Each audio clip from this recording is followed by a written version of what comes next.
चला तर मंडळी, आज बनवूया बटाट्याची भाजी। करायला एकदम सोपी, चवीला म्हणाल तर एकच नंबर लागते। ही भाजी डाळ भात किंवा चपाती बरोबरही खाऊ शकता। इथे मी मध्यम आकाराचे 4 बटाटे घेतलेत, त्यावरची सालं काढून घेतली। सालं काढून झाल्याच्या नंतर बटाटे उभे चिरून घेतले। बटाटे सगळे या पद्धतीने चिरून घेतले। त्यानंतर टोपात पाणी घेऊन ते सगळे बटाटे त्यामध्ये टाकून घेतले। गॅसवर कढई ठेवली, त्यामध्ये तेल टाकले 2 चमचे, राई टाकली, कढीपत्ता टाकला। त्यानंतर सगळे बटाटे चिरलेले टाकले। त्यामध्ये चिरलेले बटाटे टाकून झाल्याच्या नंतर चवीनुसार मीठ टाकलं आणि बटाटे 2 ते 3 मिनिटं परतून घेतले।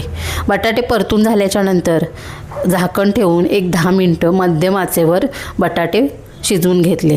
त्यानंतर 1 चमचा धना पावडर, 1 चमचा लाल तिखट, अर्धा चमचा हळद टाकले आणि मसाले चांगले मिक्स करून घेतले।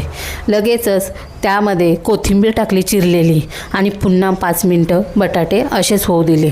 तयार आहे मंडळी आपली बटाट्याची भाजी। तुम्ही बघू शकता किती सुंदर झालेली आहे। चवीला म्हणाल तर एकच नंबर लागते। तुम्ही एकदा नक्की ट्राय करा।